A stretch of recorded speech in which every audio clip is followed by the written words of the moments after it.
Hello friends, let us now learn some important points about dipivefrine. So if you see dipivefrine, it is a prodrug of adrenaline. Dipivefrine is a prodrug of adrenaline. Okay, this adrenaline has a poor corneal penetration.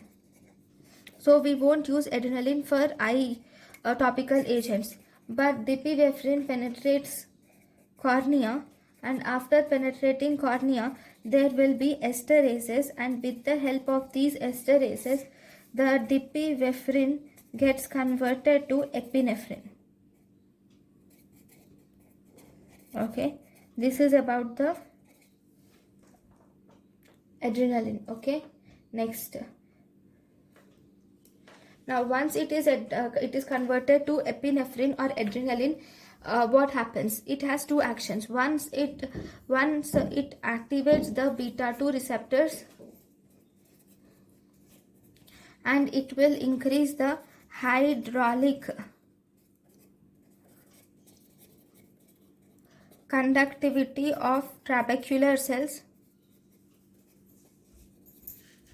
and thus increase the trabecular outflow. Okay, and second, it also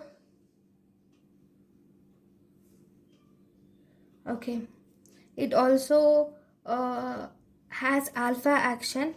With the help of alpha action, it decreases both trabecular and uveoscleral outflow, and also decreases aqueous production. So this is the important action about the epinephrine. Thank you for watching.